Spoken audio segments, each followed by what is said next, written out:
6 டாக்டர்கள் 1008 கேள்விகள். ஒவ்வொரு நாளுமே ஆரோக்கியம் சார்ந்த பலவிதமான கேள்விகளை நீங்க வீட்ல இருந்தபடியே கேட்டு பயனடைஞ்சிட்டு இருக்கீங்க. அந்த வகையில் இன்னைக்கும் பல மருத்துவம் சார்ந்த கேள்விகளை நீங்க கேட்கலாம்.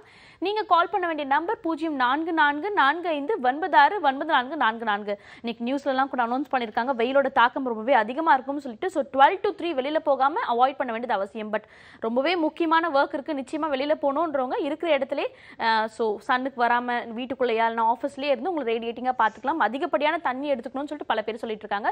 ஸோ இந்த சின்ன விஷயத்தை இன்னைக்கு ஃபுல்லாக நீங்கள் ஃபாலோ பண்ணலாம். இன்னைக்கு மட்டும் இல்லை, இந்த சம்மர் சீசன் ஃபுல்லாகவே இதை ஃபாலோ பண்ணுறது ஒரு ஆரோக்கியமான விஷயமா இருக்கும்.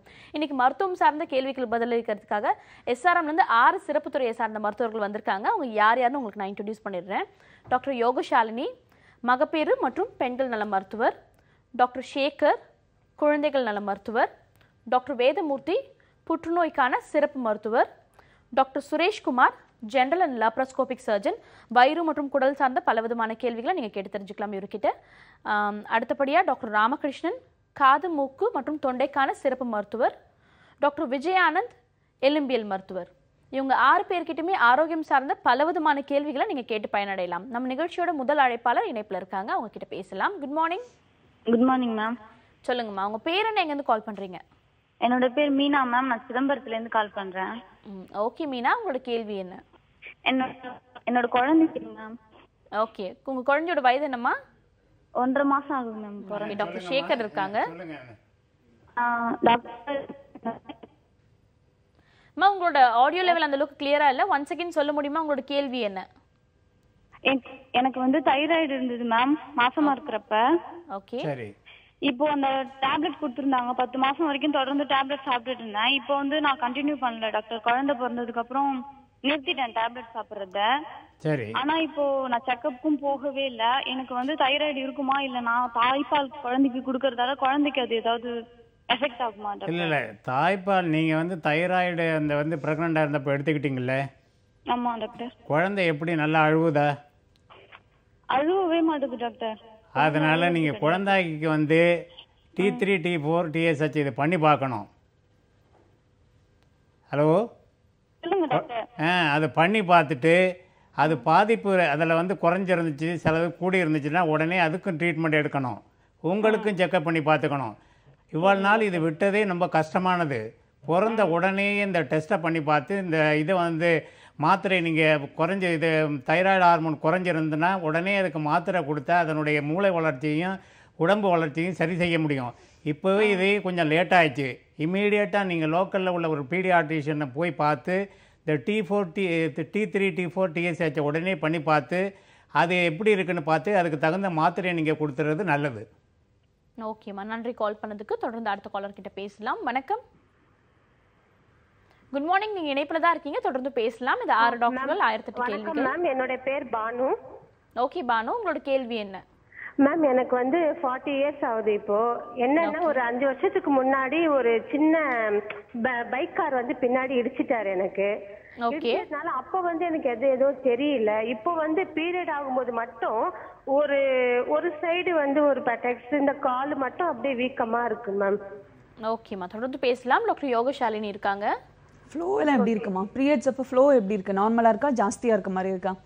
நார்மலா தான் மேம் இருக்கு. அது ரெகுலரா கரெக்டா அந்தந்த டேட்ல வந்துருது மேம்.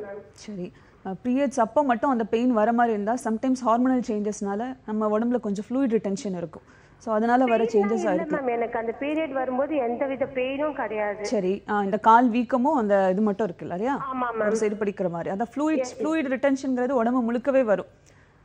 நமக்கு தலையிலேருந்து கால் வரைக்கும் ஃப்ளூயிட் ரிட்டென்ஷன், அடிவயிறு கொஞ்சம் உபசமா இருக்கிறது, கை கால்லாம் கொஞ்சம் ப்ளோட்டடா தெரியுறது, இதெல்லாம் நார்மல் தான். நீங்க சாதாரண பெயின் கில்லர்ஸ் ஏதாவது யூஸ் பண்ணலாம். கால் ரொம்ப வீக்கமா இருக்கு, யூரின் போறது அதெல்லாம் ஒன்றும் தொந்தரவு இல்லை. யூரின் போறதெல்லாம் ஒழுங்கா போகுது? அதெல்லாம் எதுவும் இல்லை மேம், இது வரைக்கும் எதுவும் இல்லை, எந்த ப்ராப்ளமும் இல்லை. இனிமே ஃபியூச்சர்ல இதே மாதிரி இருந்தா ஏதாவது வருமா தான் எனக்கு. ஒரு தடவை நீங்க ஸ்கேன் மட்டும் பண்ணி பார்த்துட்டு வயிறுல ஏதாவது சினைப்பையில் ஏதாவது கட்டி மாதிரி நீர்க்கட்டி ஏதாவது இருக்கான்றதை டெஸ்ட் பண்ணிக்கிறது நல்லது. அந்த மாதிரி நீர்க்கட்டி இருந்தால் அதோட அழுத்தத்தினாலே இந்த மாதிரி கால் வீங்கிறது அந்த மாதிரி ஏதாவது பிரச்சனைகள் வர சான்சஸ் இருக்கு. அது ஒரு தடவை பண்ணிக்கோங்க. ஓகேம்மா, நன்றி கால் பண்ணதுக்கு. தொடர்ந்து அடுத்த காலர் கிட்ட பேசலாம். வணக்கம். குட் மார்னிங், நீங்க இணைப்புல தான் இருக்கீங்க, தொடர்ந்து பேசலாம். ஹலோ, வணக்கம், சொல்லுங்கம்மா. உங்க பேர் என்ன, எங்க இருந்து கால் பண்றீங்க? நான் உமேரா பானு. ஓகேம்மா, உங்களோட கேள்வி என்ன? என் கேள்வி வந்து லெஃப்ட் சைடு கையும் லெஃப்ட் சைடு காலும் நரம்பு பிடிச்சி இழுக்குது. ஓகேம்மா, தொடர்ந்து பேசலாம். டாக்டர் விஜயானந்த் இருக்காரு, உங்க கேள்விக்கு பதிலளிப்பாரு. சொல்லுங்கம்மா, எவ்வளோ நாளாக அந்த மாதிரி இருக்கு? இந்த ஒரு மாசமா இருக்கு டாக்டர். அந்த ஜாயிண்ட் லெஃப்ட் சைடு கால் ஜாயிண்ட் வந்து அது ரொம்ப வலிக்குது. ஆனா வெயிட் ஓவரா தூக்குனா பயங்கரமா வலிக்குது. சரி, கழுத்து வலி இடுப்பு வலி இருக்கா? இருக்கு. லெஃப்ட் சைடு ஃபுல்லா, லெஃப்ட் சைடு ஃபுல்லாவே வலிக்குது. சரி, வேற ட்ரீட்மெண்ட் பார்த்துருக்கீங்களா? எதுவும் நான் பார்க்கல. சரி, இப்போ இந்த மாதிரி நீங்கள் சொல்கிற மாதிரி கை வலி கால் வலி முக்கியமாக நரம்பு ஸ்ட்ரெச்சிங், நரம்பில் ப்ரெஷர் அதிகமாக இருக்கனால வர்றது. இப்போ கழுத்துலேயும் இடுப்புலையும் வந்து எலும்புகளுக்கு நடுவில் சின்ன சின்ன தசை மாதிரி இருக்கும், குஷன் மாதிரி டிஸ்க்னு இருக்கும். ஸோ நம்ம சாதாரணமாக பண்ணுற வேலைகளில் ஸ்ட்ரெயின் அதிகமாக இருந்தது அப்படின்னா அந்த ஜவ்வுகள்லாம் கொஞ்சம் வீக் ஆகி இருக்கிற இடத்துலேருந்து கொஞ்சம் பின்பக்கமாக நகர்ந்து காலுக்கு கைக்கு வர நரம்பெல்லாம் அழுத்தலாம். ஸோ அதனால் இந்த மாதிரி ப்ராப்ளம் இருக்கலாம். ஸோ இது நம்ம கொஞ்சம் டெஸ்ட் பண்ணி பார்க்க வேண்டியது இருக்குமா? ரொம்ப ஒரு மாதமாக வலி இருக்குன்னா எக்ஸ்ரே ஸ்கேன் மாதிரி பார்த்து இந்த பிரச்சனையோட இன்டென்சிட்டி எப்படி இருக்குன்றதை டெஸ்ட் பண்ணி பார்த்துட்டு ட்ரீட்மெண்ட் மாதிரி பார்க்க வேண்டியது இருக்குமா? சரி. ஆனா கை ரொம்ப எஃபெக்ட் காமிக்குதுங்களே, எந்த இதுவும் பண்ண முடியல. குழந்தைங்களுக்கு ஒரு ஜடை பின்ன கூட முடியல. அதான், இதுக்கு சரியாகிறதுக்கு நரம்பு சம்மந்தமான மாத்திரைகள் நிறைய இருக்குது. ஸோ அந்த நரம்போட ப்ரெஷர் கம்மியாக்குற மாதிரி மருந்துகள் எடுத்துக்கிட்டோன்னா சீக்கிரமாகவே இந்த வலி குறைஞ்சிடுமா, ஒன்றும் ப்ராப்ளம் இருக்குது. ஓகேம்மா, நன்றி கால் பண்ணதுக்கு. தொடர்ந்து அடுத்த காலர் கிட்ட பேசலாம். வணக்கம். ஹலோ, சொல்லுங்கம்மா, உங்க பேர் என்ன, எங்கேருந்து கால் பண்றீங்க? காஞ்சிபுரம் திவ்யா. ஓகே திவ்யா, உங்களோட கேள்வி என்ன? திவ்யா, நீங்க டிவி பார்த்து பேசிட்டு இருக்கீங்கன்னு நினைக்கிறேன். டிவி பார்க்காதீங்க, போன்ல மட்டும் கான்சென்ட்ரேட் பண்ணி பேசுங்க. உங்களோட பெயர் என்ன? Okay madam. சாரி, உங்களோட கேள்வி என்னம்மா? பேபி வந்து 8 month பேபி இருக்கான். ஓகே. அவன் எது விட்டனாலும் மோஷன் போயிட்டே இருக்கான். சரி. அவனுக்கு டிஸ்டன்ஸ் ப்ராப்ளம் இருந்துச்சு. அதனால அட்மிட் பண்ணி 4 monthsல பண்ணோம். இப்போ வந்து ரொம்ப எது விட்டனாலும் எவ்வளவு நாளாமா இருக்கு இந்த மாதிரி? 1 month இருந்ததுங்க சார். சரி, குழந்தைக்கு என்ன தாய்ப்பால் கொடுக்குறீங்களா புட்டி பால் கொடுக்குறீங்களா? ஏற்றி சரியாச்சு. இப்போ திரும்ப வந்து என்ன ஊட்டுங்க அப்படின்னு சொன்னாங்க. இல்லை நான் கேட்குற கொஸ்டின், குழந்தையினுடைய தாய்ப்பால் கொடுக்குறீங்களா புட்டி பால் கொடுக்குறீங்களா? தாய்ப்பால் தான் சார். புட்டி பால் கொடுக்கறது இல்லை. புட்டி பால் கொடுக்குறீங்களா? புரியலைங்க சார். புட்டி பால் பாட்டிலில் பால் கொடுக்குறீங்களா? மதர் ஃபீட் மட்டும் தான் கொடுக்குறோம் சார். சரி சரி சரி சரி. வேற என்ன இது டின் ஃபுட் எதுவும் கொடுக்கறது இல்லை? செர்லாக் அந்த மாதிரி எல்லாம் கொடுக்கறது இல்லை? செர்லாக் கொடுக்குறோம் சார். அப்புறம் பருப்பு சாதம் ஊட்ட சொன்னாங்க. சரி, எடை எவ்வளவு இருக்கு இப்போ? 7.2 சார். எடை நார்மலா இருக்கமா அந்த குழந்தைக்கு? நீங்க வந்து அடிக்கடி இந்த மாதிரி என்ன கலர்ல வெளியே போகுது? கிரீன் பச்சை கலர்ல போகுதா? ஓகே, புரியுங்க சார். வெளியே போறது பச்சை கலர்ல போகுதா? இல்லைங்க sir.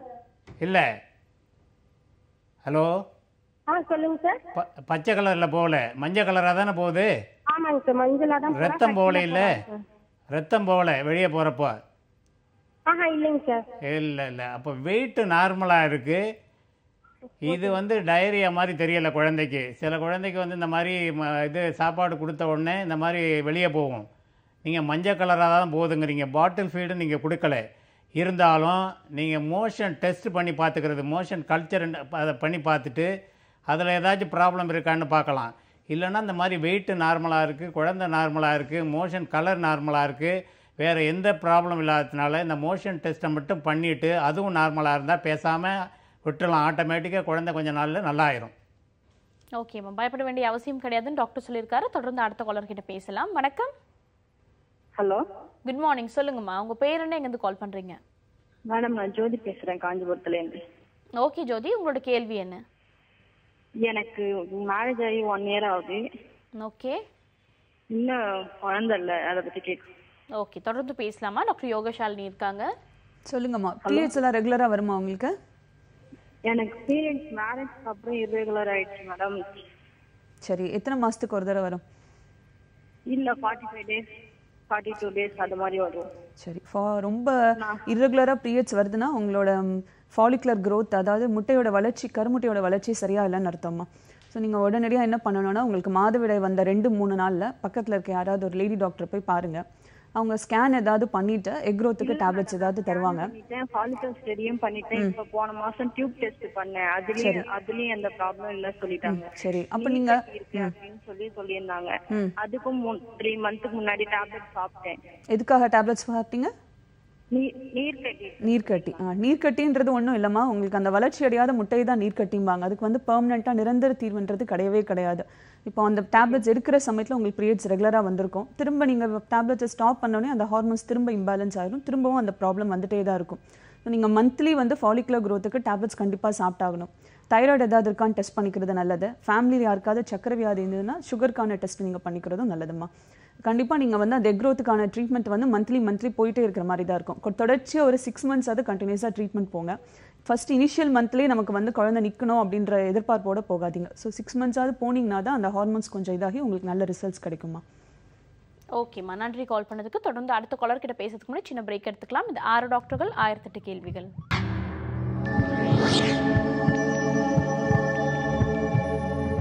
Welcome back to the show. 6 டாக்டர்கள் 1008 கேள்விகள். மருத்துவம் சார்ந்த பல விதமான கேள்விகள் நீங்க வீட்டில் இருந்தபடியே கேட்டு பயனடைஞ்சிட்டு இருக்கீங்க. தொடர்ந்து பேசலாம். நிகழ்ச்சியோட அடுத்த அழைப்பாளரும் இணைப்பில் இருக்காங்க. Good morning. வணக்கம், நீங்க இணைப்பில் தான் இருக்கீங்க, தொடர்ந்து பேசலாம். ஹலோ வணக்கம், சொல்லுங்க சார். உங்க பேர் என்ன, எங்கேருந்து கால் பண்றீங்க? சிவா மேடம். ஓகே சார், உங்களோட கேள்வி என்ன? ஹலோ, இணைப்பில் தான் சார் இருக்கீங்க, தொடர்ந்து பேசலாம். உங்களோட கேள்வி என்ன? பேக் பெயின் மேடம், என்னால காலை தூக்க முடியல மேடம். ஓகே சார், தொடர்ந்து பேசலாம். டாக்டர் விஜயானந்த் இருக்காரு, உங்க கேள்விக்கு பதிலளிப்பாரு. பெயின் எவ்வளவு நாளா இருக்குங்க சார்? ஹலோ சார், எனக்கு இல்ல சார், எனக்கு போன வருஷமே இருந்துச்சு சார் பெயின். டாக்டர் கிட்ட போனேன், டாக்டர் போய் ஊசி போட்டாங்க சார். சரி, அதுக்கப்புறம் பெயின்லாம் இம்ப்ரூவ் ஆயிடுச்சா லாஸ்ட் இயர் இருந்ததுக்கு? இல்ல சார், பெயின் வந்து கியூர் ஆயிடுச்சு. ஆனா ஜவ்வு இது டாக்டர் கிட்ட கன்சல்ட் பண்ணதுக்கு கால் மேல தூக்கி கீழே விடும்போது ஜவ்வுல இருந்து டப்புன்னு ஒரு சவுண்ட் ஒன்று வந்துச்சு. சரி, அப்போ போன இயர் பண்ண ஸ்கேன்ல இந்த ஜவ்வுல ப்ராப்ளம் இருக்குன்னு சொல்லியிருந்தாங்களா? அதான் சார் கியூர் பண்ணாங்க சார், ஊசி போட்டு கியூர் பண்ணாங்க சார். திருப்பி போய் கேட்டதுக்கு இப்போ அந்த ஜவ்வுல இருந்து சவுண்ட் வருது சார். அதான் என்னன்னு சொல்லவே மாட்டாங்க சார். கேட்டதுக்கு கியூர் பண்ண முடியல அப்படின்னு சொல்றாங்க சார்.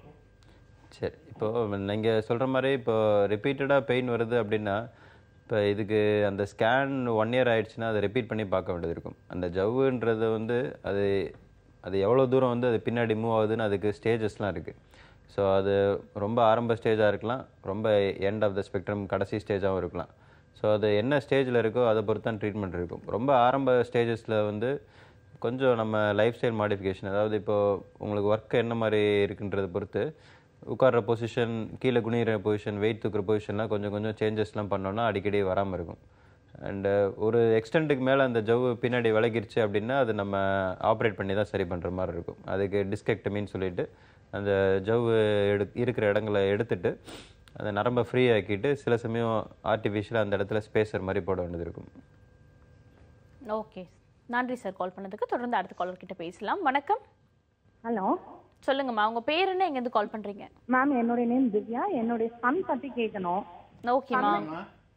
சன்னுக்கு வந்து 9 months ஆகுது மேம். சரி. இப்போ அவனுக்கு சார் சரியா சாப்பிட மாட்டேங்கிறான் சார் சுத்தமா. இப்போ அவனுக்கு வெயில் காலத்துக்கு என்ன மாதிரி சாப்பாடு எல்லாம் கொடுக்கலாம் அப்படின்னு இப்போ குழந்தைக்கு தாய்ப்பால் கொடுக்குறீங்கல்ல? 3 months வரைக்கும் கொடுத்தோம் சார், அதுக்கப்புறம் சுரக்கல, ஸ்டாப் ஆயிடுச்சு.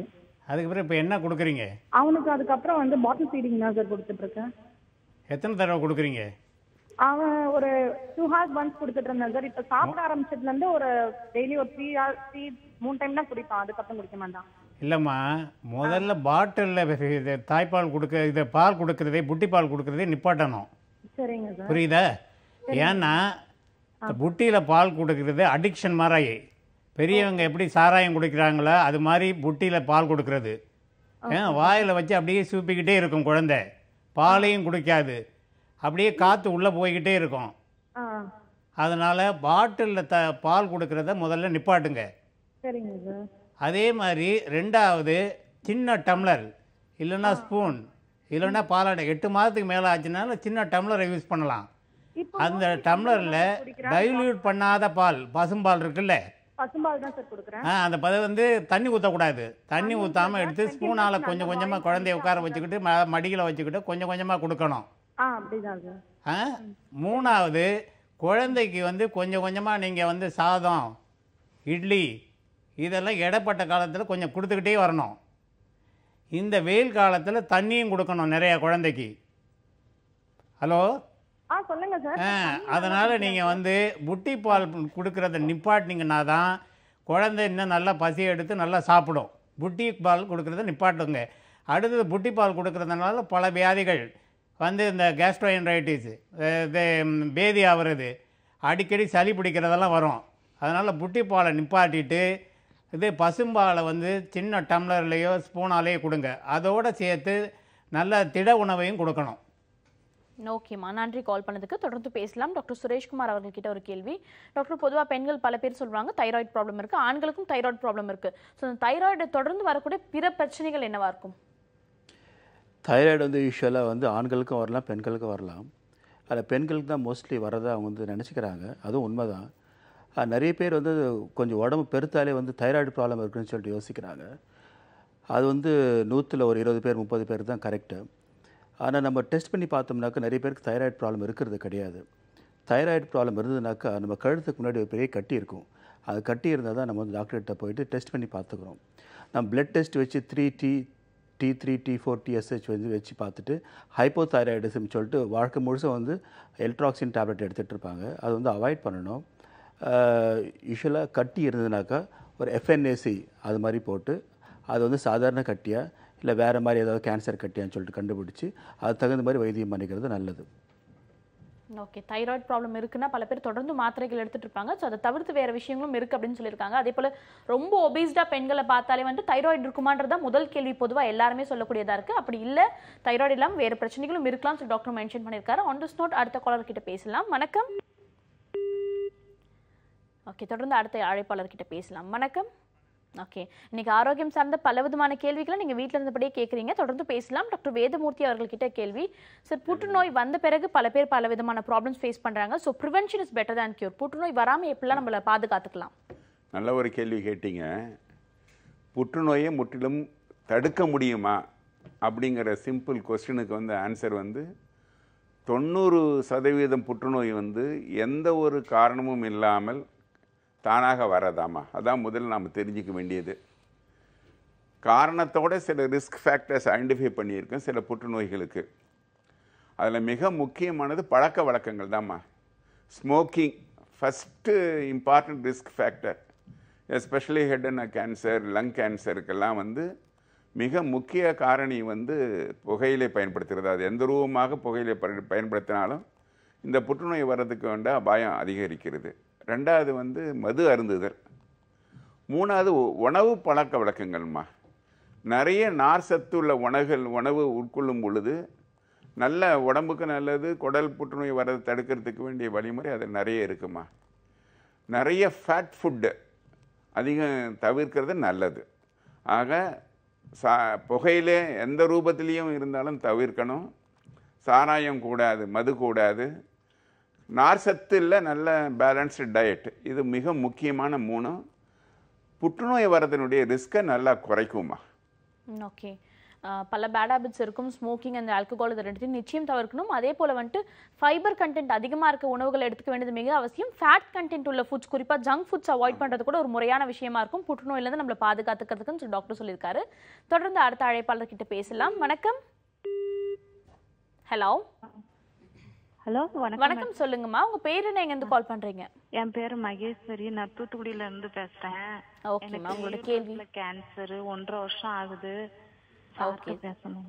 தொடர்ந்து பேசலாமா? டாக்டர் வேதமூர்த்தி இருக்காரு, கேளுங்கம்மா. வணக்கம் சார். வணக்கம்மா. எனக்கு 1.5 வருஷம் ஆயிட்டு பார்த்துக்கோங்க. யூட்ரஸ்ல கேன்சர்னு சொல்லிட்டாங்க. சரிங்கம்மா. பிறகு திருவனந்தபுரத்துல போய் அங்க இருந்து ரேடியேஷன் கொடுத்தாங்க. ஆபரேஷன் பண்ணாங்களா? ஆபரேஷன் பண்ண முடியாது அப்படின்னு சொல்லிட்டாங்க. கொஞ்சம் அட்வான்ஸ் ஸ்டேஜில் இருக்கிறனால ரேடியோ தெரப்பி மட்டும் கொடுத்துருங்க. வெளி கரண்ட் உள் கரண்ட் ரெண்டும் கொடுத்தாங்களா? வெளி கரண்ட் வந்து 25 கரண்ட் வெளியில. சரிங்கம்மா. பின்ன உடம்பு வழியா 3 கரண்ட் கொடுத்தாங்க. உள் கரண்ட். ஆமா. பின்ன இந்த கீமோதெரப்பி 4 டைம் கொடுத்தாங்க. சரிங்கம்மா. என்ன எப்படி இப்போ செக்கப்புக்கு 3 மாசத்துக்கு ஒருக்கா போய்கிட்டு இருக்கேன். ஆமாம்மா. ஆனா அப்படி போய்கிட்டு இருந்தாலும் அடி வயிறுல வந்து வலது சைடுல பயங்கரமா வலின்னா எப்படி சுருக்கு சுருக்கு சுருக்கு ஊசி வச்சு நம்ம குத்தும் போது எப்படி இருக்கும் அந்த மாதிரி, அதே மாதிரி பேக் சைடுல. சரி சரி. என்னால தாங்கவே முடியல சார். சில சமயங்கள் எல்லாம் வலி தாங்க முடியாம ஏதாவது தற்கொலை பண்ணிருப்பான்னு தோணும். அப்படி இருக்கு எனக்கு வேதனை. கேட்டா ஒண்ணும் இல்ல, சரியாயிரும், நார்மல், இப்ப பரவாயில்லன்னே சொல்றாங்க. இல்லை மிக தெளிவாக தெரிஞ்சுக்க வேண்டியதுமா, கர்ப்பப்பையில் புற்றுநோய் இருந்து உள்கரண்ட் வெளிக்கரண்ட் கொடுத்து முடிச்சிட்ட பிறகு நோய் முற்றிலும் குணமாயிடுச்சுங்கிறத டாக்குமெண்ட் பண்ணி உங்களுக்கு சொல்லிட்ட பிறகு இந்த வலி இருக்கு பாருங்க, இந்த ரேடியேஷன் கொடுக்கும் பொழுது கூட வந்துரும்மா. மிக முக்கியமானது வந்து யூரின் போகும் பொழுது சிஸ்டைட்டிஸ்னால சில சமயம் சிவியர் பெயின் இருக்கும், இல்லாட்டா கொலைட்டிஸ்ன்னு சொல்லி அந்த மோஷன் போகும் பொழுது சிவியராக பெயின் இருக்கும். எந்த நேரத்தில் உங்களுக்கு அந்த வலி வருது? யூரின் போகும் பொழுதுதான்? யூரின் போகல கூட அப்படிலாம் எனக்கு சில சமயங்கள்ல தான் யூரின் போகல வலி தெரியும்.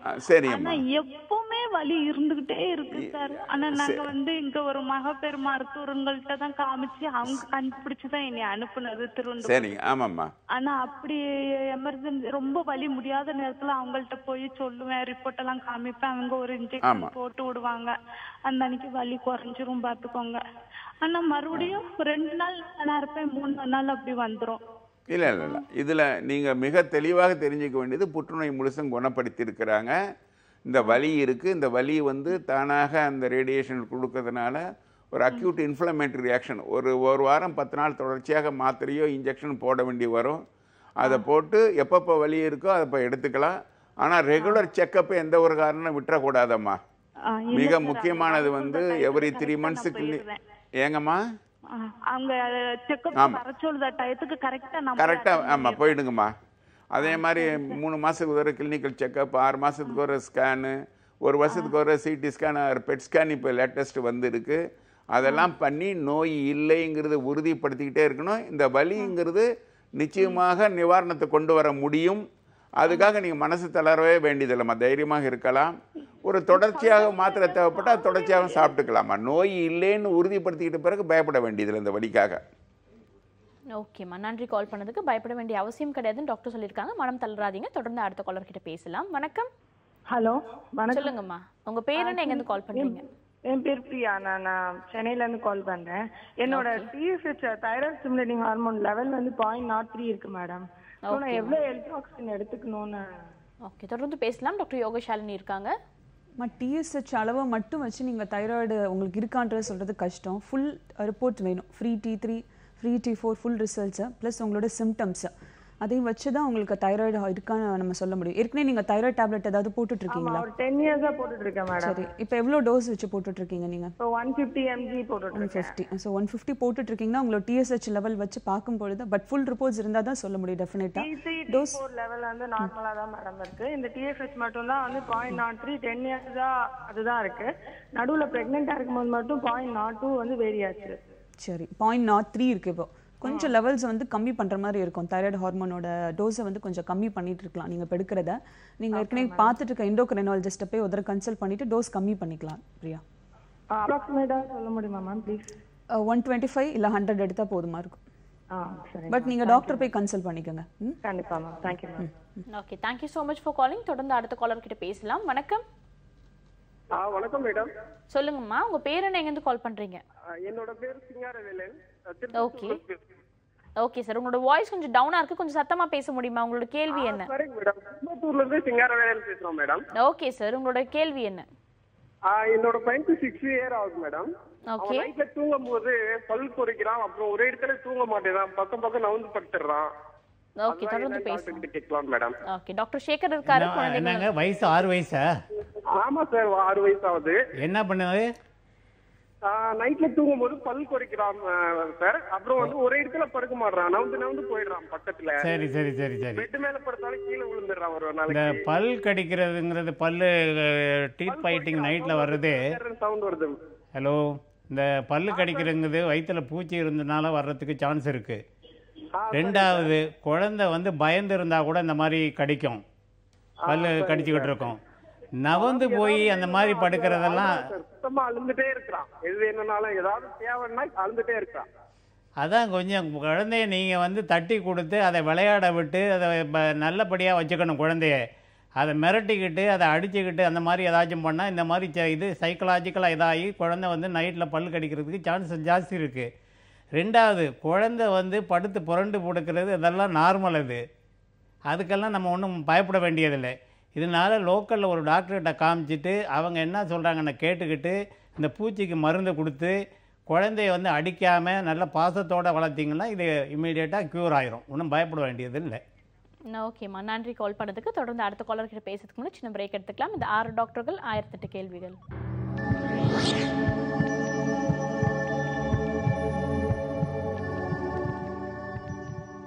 சார்ந்த பல விதமான கேள்விகளை நீங்க வீட்டில் இருந்தபடியே கேட்டு பயனடைஞ்சிட்டு இருக்கீங்க. நீங்க கால் பண்ண வேண்டிய நம்பர் 0444459444.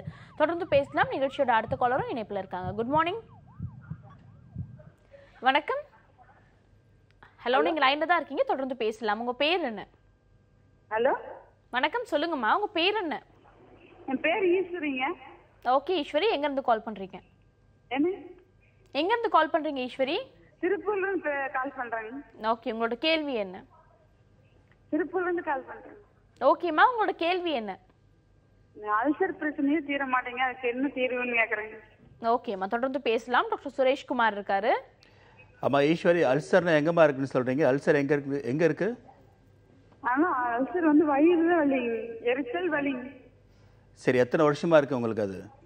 அது இப்ப 3 வருஷமா இருக்குதுங்க. எத்தனை வருஷம்? எத்தனை வருஷமா? 3 வருஷமா இருக்குங்க. 3 வருஷமா இருக்கா? சாப்பிட்டா வலி அதிகமாகுதா? என்னம்மா? 3 வருஷமா இருக்குங்க சார்.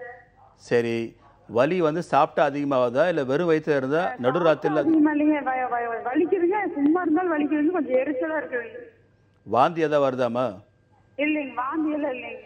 மோஷன் வந்து கக்கூஸ் வந்து தார் மாதிரி போதா, கருப்பா? அப்படி இல்லை இல்லைங்க. சரி, இதுக்கு முன்னாடி டாக்டர்கிட்ட பாட்டு மருந்து மாத்திரை ஏதாவது சாப்பிட்டீங்களா? சாப்பிட்டு இருக்கிறேங்க, ஜெம் ஹாஸ்பிட்டல்ல பார்த்துட்டு இருக்கிறேங்க. ஜெம் ஹாஸ்பிட்டல் எண்டோஸ்கோபி பண்ணாங்களா? எண்டோஸ்கோபி வருஷம் பண்ணிட்டே தான் இருக்குங்க சார். என்ன சொன்னாங்க எண்டோஸ்கோப்பியில்? அது அந்த அசிலிட்டி ப்ராப்ளம், குடல்ல கொஞ்சம் புண்ணு இருக்குன்னு சொல்றாங்க சார். சரி, பரவாயில்ல. அதுக்கு வந்து எத்தனை 1 மாதம் மாத்திரை சாப்பிட்டா போதுமேம்மா. அது உள்ள சத பரீட்சை எடுத்துட்டு H. pylori ஒரு கிருமி இருக்குதான்னு பார்த்தாங்களா?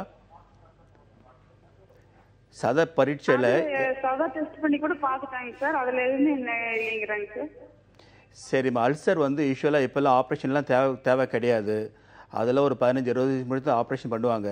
இப்போ மருந்து மாத்திரை ஊசிலேயே வந்து கேஸ்ட்ரிக் அல்சராக இருந்தாலும் சரி, டியோடல் அல்சராக இருந்தாலும் சரி, அதுக்கு வந்து சரி பண்ணிடலாம். எண்டோஸ்கோபி பண்ணுறப்பவே கொஞ்சம் சதை எடுத்து பார்த்துருப்பாங்க, அது சாதாரண கட்டியா வேறு மாதிரி கட்டியா அப்படின்னு சொல்லிட்டு. சாதாரண அல்சராக வேறு மாதிரி அல்சரானு. சாதாரண அல்சராக இருந்தாக்கும் ஒரு மருந்து மாத்திரை ஊசியில் இது வரைக்கும் சரியாக இருக்கணும். பட் இதுக்கும் 6 மாதத்துக்கு ஒரு வாட்டி, 1 வருஷத்துக்கு ஒரு வாட்டி போய் எண்டோஸ்கோபி பண்ணி பார்த்தீங்கன்னா திருப்பி அல்சர் வர்றதுக்கு என்ன காரணம்னு சொல்லிட்டு உங்கள் டாக்டர் சொல்லுவார். அந்த பர்டிகுலர் காரணத்தை நீங்கள் அவாய்ட் பண்ணீங்க அப்படின்னா அல்சர் திருப்பி வர்றதுக்கு வாய்ப்புகள் கிடையாது. ஓகேம்மா, thank you so much for calling. தொடர்ந்து அடுத்த காலர் கிட்ட பேசலாம். வணக்கம். Hello, good morning. சொல்லுங்க சார், உங்க பேர் என்ன, இங்க இருந்து கால் பண்றீங்க? கிருஷ்ணகிரியிலிருந்து பேசுறேங்க மேடம். என் பேர் பிரபு மேடம். ஓகே சார், கொஞ்சம் சத்தமா பேச முடியுமா? உங்களோட கேள்வி என்ன? ஒரு 2 இயர்ஸ்க்கு முன்னாடி எனக்கு ஒரு ஆக்சிடென்ட் ஆச்சு மேடம். ஓகே. கால் ஃப்ராக்சர் ஆனது. ஓகே. எலும்பு ஃப்ராக்சர் ஆகி ஒரு ராடு வச்சாங்க. ஒரு 15 நாளைக்கெல்லாம் இன்ஃபெக்ஷன் ஆயிடுச்சு மேடம். ஓகே சார், தொடர்ந்து பேசலாம். டாக்டர் விஜயானந்த் இருக்காரு. சொல்லுங்க சார். அதுக்கப்புறம் என்ன பண்ணாங்க? இன்ஃபெக்ஷன் ஆகி ராடு ரிமூவ் பண்ணிட்டாங்க சார். சரி. ரிமூவ் பண்ணிட்டு ஒரு 15 நாள் கழிச்சு மாவு கட்டு போட்டு விட்டாங்க சார். ஒரு 3 மாவு கட்டு போட்டு விட்டாங்க. ஒரு 45% கூடிட்டு சார். சரி. அதுக்கப்புறம் ஒரு 8 மந்த்துக்கு அப்புறம் மறுபடியும் எக்ஸ்ரே போட்டது ஒரு 80% கூடிட்டு. சரி. அப்புறம் ஒரு 2 இயர்ஸ் ஆயிடுச்சு சார். நல்லா ஓடுறான் நடக்கிறதெல்லாம் ஒன்றும் பிரச்சனை இல்லைங்க சார். அப்புறம் ஒரு எலும்பு பிசுறு இருக்குன்னு சொல்லிட்டு எல்லாம் ஒரு 10-15 பிசுறு மறுபடியும் ட்ரில் பண்ணி எடுத்தாங்க சார். சரி. மறுபடியும் இப்போ கூடி இருக்குங்க சார். லைட்டாக தான் இருக்கு கூடுறது. ஒரு மறுபடியும் எதுவும் இன்ஃபெக்ஷன் வர்றதுக்கான வாய்ப்பு இருக்கு. நல்லா ஓடுறேன் சார், நடக்கிறேன் சார். பெயின் எல்லாம் எதுவும் இல்லைங்க. சரி. இப்போ இந்த எலும்பில் இன்ஃபெக்ஷன்றது வந்து இப்போ நார்மலாக சதையில் வர இன்ஃபெக்ஷனுக்கும் அதுக்கும் நிறைய வித்தியாசங்கள் இருக்குது.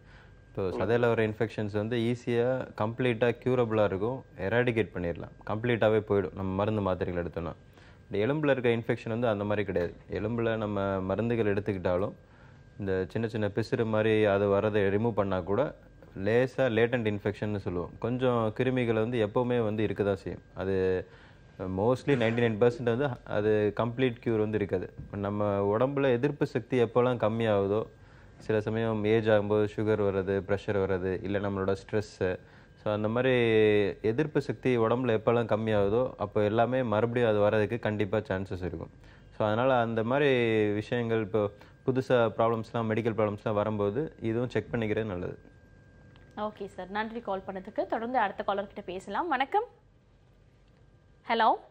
Hello, good morning. Good morning. சொல்லுங்க, உங்க பேர் என்ன, எங்க இருந்து கால் பண்றீங்க? நாங்க பிரியா, சென்னையில இருந்து கால் பண்றோம். ஓகே பிரியா, உங்களோட கேள்வி என்ன? என்னோட சிஸ்டருக்கு வந்துட்டு ரொம்ப மார்பில் வந்துட்டு வலி இருக்கு அப்படின்னு சொல்லிட்டு இருந்தாங்க கொஞ்ச நாளாவே. ஓகே. கடைசியில வந்தா பால் குடி மறக்கடிச்சாங்க குழந்தைக்கு வந்துட்டு. ஓகே. அவங்க மறக்கடிச்சு 1 வருஷம் ஆச்சு. அப்படி இருந்தும் பால் வந்துட்டே இருக்கு அப்படின்னு சொல்லி சொன்னாங்க. ஓகேமா, தொடர்ந்து பேசலாம். டாக்டர் யோகசாலினி இருக்காங்க. குழந்தைக்கு இப்போ எத்தனை வயசாகுது? ஹலோ, குழந்தைக்கு எத்தனை வயசாகுது இப்போ? இப்போ 2 வயசுக்கு மேல ஆச்சு. பால் நிறுத்தி 1 வருஷம் ஆச்சு. அவங்க 1 வயசு வரைக்கும் பால் கொடுத்துட்டு இருந்தாங்க. சரி, அப்போ அதுக்கப்புறமும் பால் சுரந்துட்டே இருக்குன்னா அதுக்கப்புறமும் வந்துட்டே இருந்துச்சு. அது கொஞ்ச நாள் அப்புறம் ஹாஸ்பிடல்ல காமிச்சிட்டு டேப்லெட் சாப்பிட்டதுக்கு அப்புறம் தண்ணி மாதிரி வர ஆரம்பிச்சிருச்சு சொல்லி சொன்னாங்க. அப்படின்னா நீங்க ஒரு தைராய்டு ஹார்மோன் டெஸ்டும் ப்ரோலாக்டின் ஒரு ஹார்மோன் டெஸ்டும் பண்ணிக்கிறது நல்லது. தைராய்டு டெஸ்ட்லாம் பார்த்தாச்சு. பார்த்ததுக்கு தைராய்டுல நார்மலா இருக்கு அப்படின்னு சொல்லி சொன்னாங்க. அது கூட ப்ரோலாக்டின் ஒரு ஹார்மோன் டெஸ்டும் பண்ணணுமா? ஏன்னா பால் சுரக்கிறதுக்கு அந்த ஹார்மோன் ஜாஸ்தியாக இருந்தால் சில பேருக்கு பால் சுரக்காத சமயத்துலையும் பால் ஐ மீன் குழந்தைக்கு பால் கொடுக்காத சமயத்துலையும் பால் சுரக்க சான்சஸ் இருக்கு. ஸோ ப்ரோலாக்டின் ஹார்மோன் ஜாஸ்தியாக இருக்கான்னு ஒரு டெஸ்ட் பார்த்துட்டு அந்த ரிசல்ட் நார்மலாக இருந்தாலும் பால் சுரக்க நிறுத்துறதுக்கு சில டேப்லெட்ஸ் எல்லாம் இருக்கு. அதை எடுத்துட்டாலே போதுமானது. வேற ஒன்றும் பயப்படுறதுக்கான பிரச்சனை கிடையாது. டேப்லெட் சாப்பிட்டுட்டே இருந்தும் அப்படி இருந்தும் வலி இருக்கு அடிக்கடி அப்படின்னு சொல்லி சொல்றாங்க. பால் சுரக்கிறதுனால அந்த மார்ல இருக்க சுரப்பிகளில் பால் சுரக்கிறதுனால சில நேரம் அந்த மாதிரி வலி இருக்கலாம். இந்த டேப்லெட்ஸ் எடுத்து பால் சுரக்கிறத கண்ட்ரோல் பண்ணிட்டாலே அந்த வலி சரியாயிடுமா அவங்களுக்கு. ஓகேம்மா, thank you so much for calling. தொடர்ந்து அடுத்த காலர் கிட்ட பேசலாம். வணக்கம். ஓகே, தொடர்ந்து பேசலாம். டாக்டர் ராமகிருஷ்ணன் இருக்காரு, அவர்கள்கிட்ட ஒரு கேள்வி. டாக்டர், பிறவிலேயே காதுக்கு எல்லாமேன்றது வேற விஷயம். ஆனால் கொஞ்சம் நாள் கழிச்சு ஒரு அடல்ட்ரி ஏஜ் வந்துட்ட பிறகு அவங்களுக்கு காது படிப்படியாக கேளாமை வருதுன்னா அதுக்கான காரணம் என்னவா இருக்கும் டாக்டர்? அது காது கேளாமைக்கு நிறைய காரணங்கள் இருக்கு. சிலது அது கண்டக்டிவ் ஹியரிங் லாஸ் சொல்லுவோம். காதுக்கு சத்தம் உள்ள போல, அதாவது நரம்புக்கு சத்தம் உள்ள போல, அது கண்டக்டிவ் ஹியரிங் லாஸ்னு. சென்சரி நியூரல் ஹியரிங் லாஸ், அதாவது காதோட நரம்பு ஏற்கனவே பாதிப்பு இருந்தான்னா அதை சென்சரி நியூரல் ஹியரிங் லாஸ் சொல்லுவோம். ரெண்டும் சேர்ந்து இருந்தால் அது மிக்சட் ஹியரிங் லாஸ்னு சொல்லுவோம்.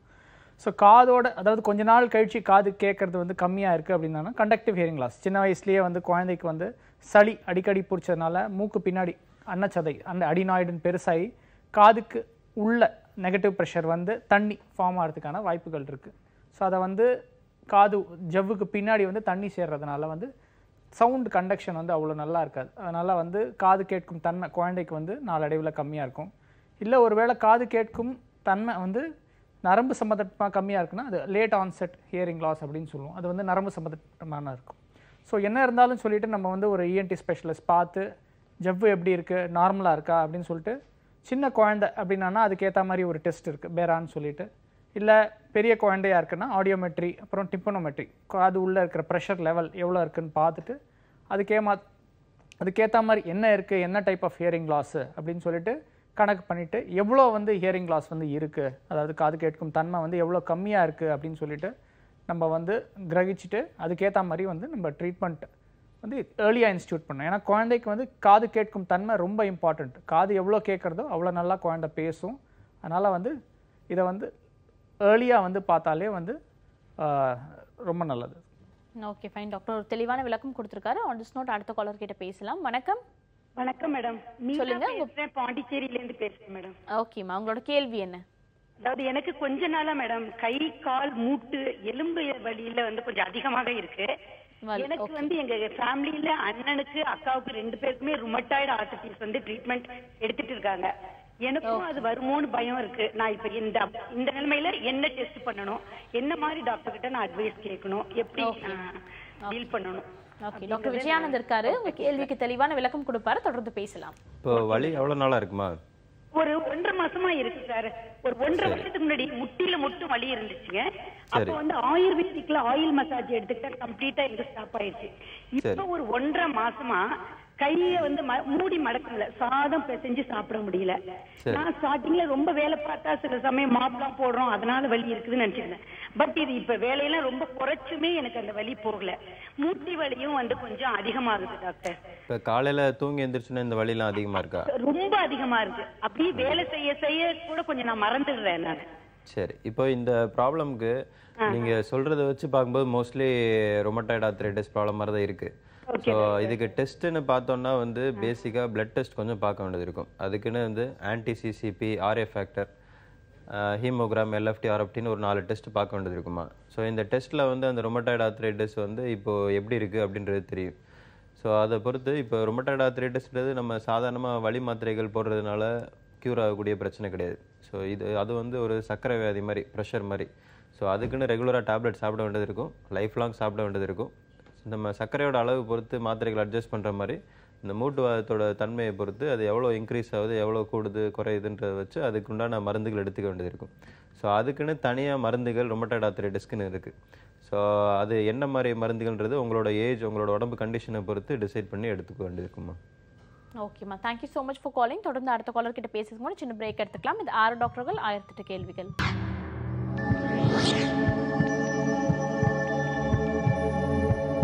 Welcome back to the show. 6 டாக்டர்கள் 1008 கேள்விகள். தொடர்ந்து பேசலாம். நிகழ்ச்சியோட அடுத்த அழைப்பாளரும் இணைப்பில் இருக்காங்க. Good morning. Good morning ma'am. சொல்லுங்க. திருநெல்வேலி. ஓகேம்மா, உங்களோட கேள்வி என்ன? நான் கைனகாலஜிஸ்ட் பேசுறேன் மேம். ஓகேம்மா, தொடர்ந்து பேசலாம். சொல்லுங்கம்மா. மேம் நான் இப்போ வந்து 3 months பிரெக்னெண்டா இருக்கேன். ஓகே. வந்து இப்போ 12 weeks 5 daysல வந்து என்டி ஸ்கேன் பண்ண சொன்னாங்க.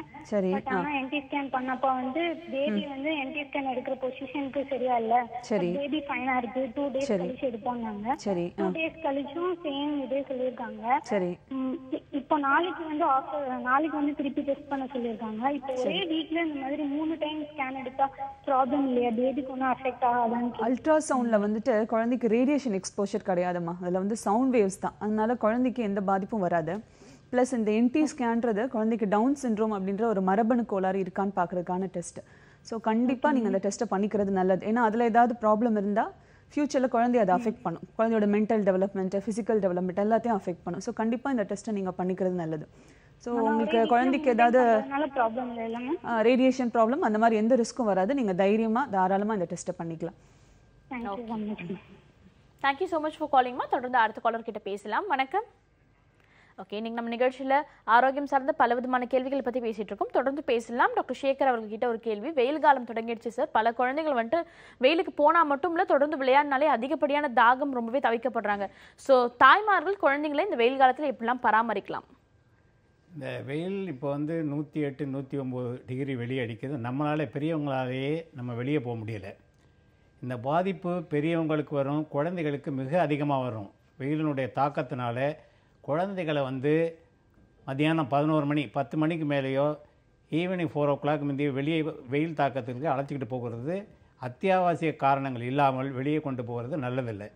ரெண்டாவது, குழந்தைகளை நல்ல கூலான பிளேயத்தில் ஃபேனுக்கு அடியில் வச்சுருந்து குழந்தைகளை பராமரிக்கணும். அடிக்கடி குழந்தைக்கு தாய்ப்பால் கொடுக்குற குழந்தைக்கு அடிக்கடி தாய்ப்பால் கொடுக்கணும். அதே மாதிரி தாய்ப்பால் 6 மாதத்துக்கு பிறகு உள்ள குழந்தைகளுக்கு அடிக்கடி தண்ணீர் கொடுக்கணும். நல்ல ஹைஜீனிக் ஃபுட்டாக கொடுக்கணும். நிறைய ஸ்ட்ரீட் ஃபுட்டு தெருவில் விற்கிறது இதெல்லாம் வாங்கி கொடுக்கக்கூடாது. ஐஸ் கோல்டு ட்ரிங்க்ஸ் அது வெளியே உள்ளதை வாங்கி கொடுக்கக்கூடாது. இதனால் வர்ற பாதிப்புகள் ரொம்ப அதிகமாக இருக்கும். அடுத்து குழந்தைகளுக்கு வந்து ஆடை விஷயத்தில் ரொம்ப முக்கியமாக இருக்கும். ரொம்ப வந்து டெரிகாட்டம் அந்த மாதிரி போட்டு விடுவாங்க. அந்த மாதிரி ஆடை லூஸான வந்து பருத்தி ஆடைகள், காட்டன் ஷர்ட்ஸ் அந்த மாதிரி போட்டாக்க குழந்தைக்கு வர்ற வேர்வையை உறிஞ்சி தோல் வியாதி அது தடுக்கும். அடுத்தது வந்து முக்கியமான விஷயம் என்னன்னாக்க இந்த டீஹைட்ரேஷன் போகாமல் இருக்க தான் அடிக்கடி தாய்ப்பால் கொடுக்கணும், தண்ணி அடிக்கடி கொடுக்கணும். அதே மாதிரி நைட்டும் குழந்தைகளுக்கு வந்து தண்ணி கொடுக்கறது மிக அவசியமானது. சில பேர் தாய்மார்கள்லாம் நினச்சிக்குவாங்க நம்ம குழந்தை ஏசியில் இருக்குது அதனால் வந்து தண்ணி கொடுக்கணும் அப்படின்னு அவசியம் கிடையாது அப்படின்னு. ஏசியில் இருக்க குழந்தைக்கும் தண்ணி கொடுக்கணும். ஏசியில் இருந்தாலும் டீஹைட்ரேட் ஆகும். அதனால் ஏசியில் இருக்க குழந்தைக்கும் தண்ணி அடிக்கடி கொடுக்கணும். அடுத்தது வந்து முக்கியமான இது வந்து குழந்தைகளுக்கு ரொம்ப தாகம் அதிகரிக்கும் வெயில் காலத்தில். அப்போ என்னன்னாக்க வர்ற இன்னொரு முக்கியமான இது கெரசின் மண்ணெண்ணெயை வந்து ஒரு டம்ளர்லேயோ இதுலேயோ ஊற்றி வச்சுருப்பாங்க. குழந்தை தாகம் எடுத்தோடனே நாங்கள் பெரியவங்க மாதிரி அது தாகத்தை சொல்ல தெரியாது, தண்ணி வேணும்னு சொல்ல தெரியாது. உடனே பார்க்கும் அது தண்ணின்னு எடுத்துகிட்டு இந்த கெரசினை எடுத்து குடிச்சிடும். கெரசின் பாய்சனின் காமன் ப்ராப்ளம் இந்த சம்மர் சீசன். அடுத்த இம்பார்ட்டன்ட் திங்ஸ் வந்து இப்போ இந்த வில்லேஜ் இதில் எல்லாம் பார்த்தீங்கன்னாக்க அர்பன் ஏரியாவில் சிலம் ஏரியாவில் எல்லாம் பார்த்தீங்கன்னாக்க அந்த கிராக்ஸ் இருக்குல்ல, அது கூரையிலெல்லாம் வந்து நம்ம ஸ்கார்பியன் அது இருக்கும். அந்த வெயில் தாங்க முடியாமல் அது கீழே விழுந்து குழந்தைய கடிச்சிடும்.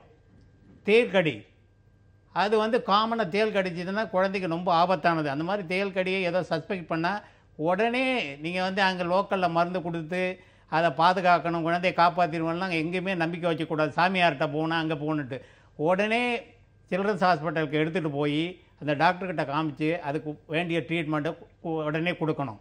இதுதான் முக்கியமான இது. அடிக்கடி தண்ணி கொடுக்கணும், பருத்தி ஆடை அணியணும், நல்ல சுத்தமான ஃபுட்டு கொடுக்கணும்.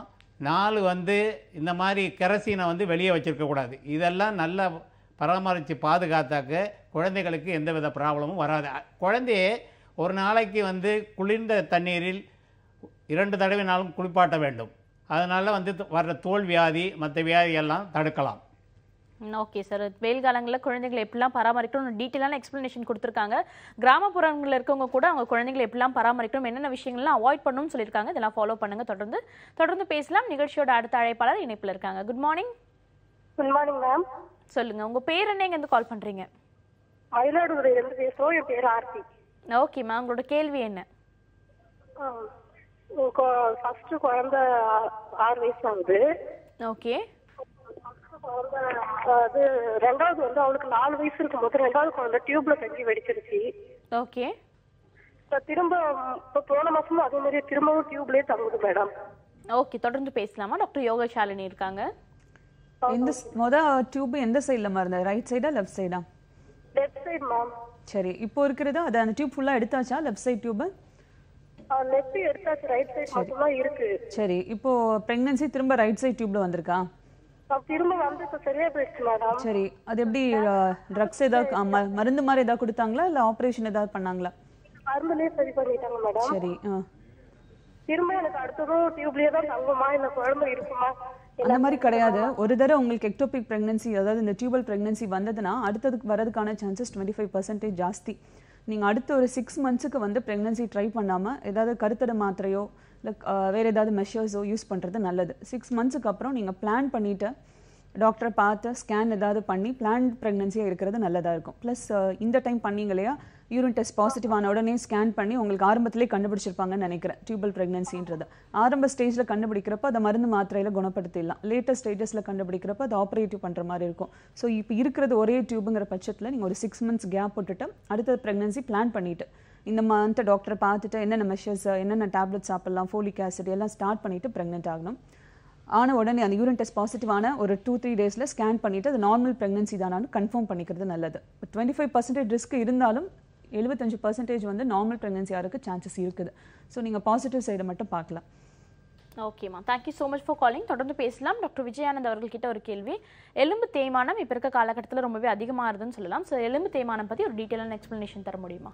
இப்போ எலும்பு தேய்மானம் வந்து எதனால் வருது அப்படின்னு பார்த்தோன்னா, இப்போது ஸ்டடீஸில் வந்து சாதாரணமாக செடன்ட்ரி லைஃப் ஸ்டைல், ரெஸ்ட்டில் உட்காந்துட்டு ஒர்க் பண்ணுறவங்க அவங்களுக்கு தான் வந்து காமனாக வருது, ஆக்டிவாக இருக்கவங்களோட. ஸோ ரெண்டாவது ஒபிசிட்டி, உடல் எடை அதிகமாக இருக்கிறவங்களுக்கு காமனாக வருது, ஃபீமேல்ஸ்க்கு காமனாக வருது, வீட்டில் இருக்கவங்களுக்கு காமனாக வருது, எலும்பு சத்து குறையாக இருக்கிறவங்களுக்கும் காமனாக வருது. ஸோ இதை வச்சு பார்க்கும்போது ஜென்ரலாக நம்ம இதை அவாய்ட் பண்ணணும் அப்படின்னா என்னென்ன பண்ணணும் அப்படின்னா, ஒன்று வந்து ரெகுலராக கொஞ்சம் ஜாயின்ட்ஸ், முக்கியமான ஜாயின்ட்ஸ், நமக்கு மூட்டு தேய்மானம் வர்றது காமனாக வர்றது நீ ஜாயின்ட்ஸில். ஸோ அதுக்கு அந்த சதைகளை ஸ்ட்ரென்தன் பண்ணுறதுக்கும் அந்த ஜாயிண்ட்டோட ஃப்ளெக்சிபிலிட்டிக்கும் ரெகுலராக கொஞ்சம் உடல் பயிற்சி, அது ஜிம்மு இல்லை ரன்னிங் அப்படி தான் போகணும் இல்லை, சாதாரணமாக வாக்கிங் மாதிரி ஒரு 1/2 அன் ஹவர் வந்து நடந்தால் போதும். இப்போ லேடிஸ்லாம் கேட்டோன்னா வீட்டிலே நாங்கள் நிறைய நடக்கிறோம் சார், அப்புறம் நாங்கள் ஏன் வெளியே நடக்கணும் அப்படின்னு கேட்குறாங்க. அப்படி கிடையாது. ஸோ அதுக்குன்னு வந்து மைண்டை ரிலாக்ஸ் பண்ணி சூரிய வெயில் வந்து உடம்புல படணும், அந்த மாதிரி ஒரு 1/2 மணி நேரம் டெய்லி வந்து நடக்கணும். நமக்குன்னு தனியாக டைம் ஒதுக்கி அது பண்ணணும். ரெண்டாவது உடம்பு வெயிட் வந்து நம்ம பிஎம்ஐக்குள்ளே எவ்வளோ இருக்கணுமோ அதுக்கு உண்டான வெயிட்டாக இருக்கிற மாதிரி நம்ம மெயின்டைன் பண்ணணும். ஸோ மூணாவது நம்ம சாப்பிட்ற சாப்பாட்டிலே வந்து நிறைய விஷயங்கள், கால்சியம், விட்டமின் சத்து நிறைய இருக்கிறது எடுத்துக்க வேண்டியது இருக்கும். ஸோ இதெல்லாம் ஃபாலோ பண்ணோன்னா எலும்பு தேய்மானத்தோட இன்சிடென்ட்ஸ் வந்து கம்மியாக இருக்கும். இப்போ இதோட ட்ரீட்மெண்ட்னு பார்த்தோன்னா ரொம்ப ஆரம்ப ஸ்டேஜில் மருந்து மாத்திரைகள், சில வலி மாத்திரைகள் எடுக்கிறதுனால அதுவே குறையும். கொஞ்சம் ஃபிசியோதெரப்பி, இயன்முறை மருத்துவம் பண்ணுறதுனாலையும் கிராஜுவலாக இம்ப்ரூவ் ஆகும். பட் முக்கியமாக நம்ம தசைகள்லாம் வந்து ஸ்ட்ராங்காக இருக்கிற மாதிரி ரெகுலராக எக்ஸசைஸ் பண்ணணும். ரொம்ப லேட்டர் ஸ்டேஜஸில் போகும்போது knee replacement, total knee replacement அந்த மாதிரி தேவைப்படும். ஸோ நீ ரீப்ளேஸ்மெண்ட்டுன்றது வந்து அதுவும் ஒரு சிலருக்கு பயமாக இருக்குது. சார் எங்கள் பக்கத்து வீட்டில் பண்ணோம், அவங்களால அதுக்கப்புறம் நடக்கவே முடியல. அப்படி கிடையாது. இப்போ நீ ரீப்ளேஸ்மெண்ட்றது வந்து ஒரு மேஜிக் கிடையாது. ஸோ எல்லாத்துலேயுமே வந்து அதுக்கும் அட்வான்டேஜஸ் டிஸ்அட்வான்டேஜஸ்லாம் இருக்கும். ஸோ அது எதுக்காக வலி வருது, எதனால் எலும்பு சத்தெல்லாம் கம்மியாக இருக்குது, அவங்களோட தசைகளோட ஸ்ட்ரென்த் எப்படி இருக்குது, இதை தவிர முக்கியமானது சைக்கலாஜிக்கல் ஃபேக்டர்ஸ். ஸோ அவங்களுக்கு பெயின் வந்து உடம்புல இருக்க வலினால மட்டும்தான் இருக்கா. ஸோ இது எல்லாத்த பொறுத்து தான் அதோட சக்ஸஸ் ரேட்லாம் இருக்குது. ஸோ நீ ரீப்ளேஸ்மெண்ட் வந்து ஒரு இந்த பாஸ்ட் 20-25 இயர்ஸில் ஒரு பூன் மாதிரி நமக்கு கிடச்சிது. ஸோ அது மூலமாக எவ்வளவோ பேர் வந்து நடக்கிறதெல்லாம் வழிலாம் இம்ப்ரூவ் ஆகி நார்மலைஸ் ஆகிருக்கு. ஸோ அதனால் அது ஒன்றும் அது தப்புன்னு நம்ம சொல்ல முடியாது. அதில் நிறைய அட்வான்டேஜஸ் இருக்குது, டிஸ்அட்வான்டேஜஸ் ரொம்ப ரொம்ப கம்மி தான். ஓகே, பொதுவாக வந்துட்டு எலும்பு தேய்மானம் ஏற்படுதுன்னா அது ஏதோ டெஃபிஷியன்சி அப்படின்னு நினைப்பாங்க. அதை தாண்டி வாக்கிங் போகிறது மிக மிக அவசியம் சொல்லி டாக்டர் சொல்லியிருக்காங்க. அதுவும் காலை நேரத்தில் வெயில் படுற மாதிரி நீங்கள் வாக்கிங் போகிறது மிக மிக அவசியம். இதை ஃபாலோ பண்ணலாம். பல பெண்கள் டாக்டர் சொன்ன மாதிரி நான் வீட்டிலே நிறைய தடவை நடக்கிறேன், நிறைய வேலைகள் செய்கிறேன், நிறைய நேரம் நின்றுட்டே இருக்கேன்னு சொல்லுவாங்க. அதை தாண்டி வாக்கிங் உடற்பயிற்சின்றது ரொம்ப ரொம்ப அவசியமான விஷயமா இருக்குன்னு சொல்லியிருக்காங்க. தொடர்ந்து பேசலாம். டாக்டர் யோகசாலினி அவர்கள்கிட்ட ஒரு கேள்வி. டாக்டர், பொதுவாக இப்போ இருக்க காலகட்டத்தில் வந்துட்டு இந்த பாலிசிஸ்டிக் ஓவரி பல பேருக்கு தெரிய வந்திருக்கு, பல பேருக்கு இருக்கும் செய்து அதுக்கு வெயிட் லாஸ் ஒரு முக்கியமான ஒரு ரெமிடியா இருக்கும் நீங்க சொல்லியிருக்கீங்க. இதை தாண்டி பல பேர் ஸ்கேன் எடுக்க போகும்போது அவங்களுக்கு ஃபைப்ராய்ட்ஸ் இருக்குன்ற விஷயமே தெரிய வருது. ஸோ ஃபைப்ராய்ட்ஸ் பற்றி பேசலாம் டாக்டர். ஃபைப்ராய்ட்ஸ்ன்றது சாதாரணமாக யூட்ரஸில் வர ஒரு சாதாரண கட்டி. நிறைய பேர் ஸ்கேன் ஏதாவது ஒரு காரணத்துக்காக பண்ணுவாங்க, வயிறு வலி அப்படின்னு சொல்லிட்டு. லேடிஸ்க்கு பொதுவாகவே என்ன மாதிரி ஒரு ஹேபிட் இருக்குன்னா, எந்த ப்ராப்ளம் வந்தாலும் அதை வந்து யூட்ரஸோட கோரிலேட் பண்ணிக்குவாங்க. இடுப்பு வலி, வயிறு வலி, யூரின் ட்ராக்ட் இன்ஃபெக்ஷன் எது வந்தாலும். ஸோ ஃபைப்ராய்டுன்னு ஸ்கேன் பண்ணி அதில் ஃபைப்ராய்டு இருக்குது, உங்களுக்கு ஒரு கட்டி இருக்குன்னு டாக்டர் சொன்னோன்னே இன்னும் அதை பற்றி ரொம்ப பயப்பட ஆரம்பிச்சிடுவாங்க. இது கேன்சர் கட்டி ஆகுமா, இது இருக்க வளருமா, இதுக்கு மருந்து மாத்திரை ஏதாவது சாப்பிடணுமா, இது ஏன் நம்மளுக்கு வந்தது, ஆப்ரேஷன் ஏதாவது பண்ணணுமா, ஆப்ரேஷன் பண்ணால் நமக்கு இது ஏதாவது பிரச்சனை கொடுக்குமா, ஃப்யூச்சரில் வருமா, அந்த மாதிரி நிறைய கேள்விகள் வரும்.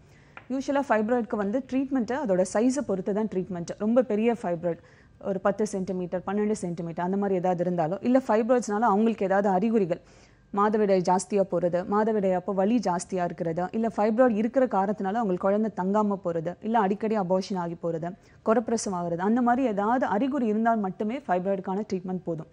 நிறைய பேருக்கு பார்த்தீங்கன்னா ஸ்கேனில் 2 சென்டிமீட்டர் ஃபைப்ராய்டு, 3 சென்டிமீட்டர் அந்த மாதிரி இருக்கும். அந்த மாதிரி பட்சத்தில் ஃபைப்ராய்டுக்கு எந்த ட்ரீட்மெண்ட்டும் தேவையில்லை. ப்ளஸ் அது ஃப்யூச்சரில் கேன்சர் ஆகாதுன்றதையும் தெரிஞ்சுக்கணும். கேன்சர் ஆக இருக்கிறது, பட் ரொம்ப ரொம்ப மினிமல் ரிஸ்க்கு. அதனால் அதை பற்றி பயப்பட வேணாம். ப்ளஸ் சில பேர் மருந்து வேணும், மாத்திரை சாப்பிட்டா சரியாயிடும் அப்படின்னு சொல்லிட்டுலாம் ஃபாலோ பண்ணுவாங்க. அந்த மாதிரி எந்த ட்ரீட்மெண்ட்டும் கிடையாது. ஃபைப்ராய்ட் மருந்து சாப்பிட்டாலும் அது ஒரு 6 மந்த்ஸுக்கு அந்த க்ரோத் இதாகும். ஒன்ஸ் அந்த டேப்லெட்ஸ் நிறுத்தினதுக்கப்புறம் திரும்ப அதோட க்ரோத் வந்து ரெஸ்யூம் பண்ணிக்கும். ஸோ எந்த டேப்லெட்ஸ் எதுவுமே தேவையில்லை. சாதாரண சின்ன சைஸ் ஒரு 2 சென்டிமீட்டர் 3 சென்டிமீட்டர் இருக்கலாம். ஜஸ்ட் வருஷத்துக்கு ஒரு தடவையோ இல்லை 6 மந்த்ஸ்க்கு ஒன்ஸோ ஸ்கேன் பண்ணி ஃபாலோ பண்ணிட்டாலே போதும். கேன்சர் ஆகுமோன்ற பயம் தேவையில்லை. ஓகே, ஃபைப்ராய்ட்ஸ் இருக்கனால பல பெண்கள் வந்துட்டு கேன்சராக வரதுக்கு வாய்ப்புகள் இருக்குன்னு பயப்படுவாங்க. அப்படி பயப்பட வேண்டிய அவசியம் கிடையாது. ரொம்ப ரொம்ப மினிமலாக தான் அதுக்கான சான்சஸ் இருக்குன்னு டாக்டர் சொல்லியிருக்காங்க. ஓகே டாக்டர்ஸ், இந்த 1 hour ஃபுல்லாக ஆரோக்கியம் சார்ந்த பல விதமான கேள்விகளுக்கு ரொம்பவே தெளிவான முறையில் பதிலளிச்சிங்க. Thank you so much for joining us. Thank you doctors. இந்த 1 hour ஃபுல்லாக ஆரோக்கியம் சார்ந்த கேள்விகளை நீங்களும் வீட்டில் இருந்தபடியே கேட்டு தெரிஞ்சுட்டு இருப்பீங்க. இதே போல் நாளைக்கும் வேறு துறையை சார்ந்த சிறப்பு மருத்துவர்களோடு உங்களை வந்து சந்திக்கிறேன். Until then, this is Kritika telling bye from you all.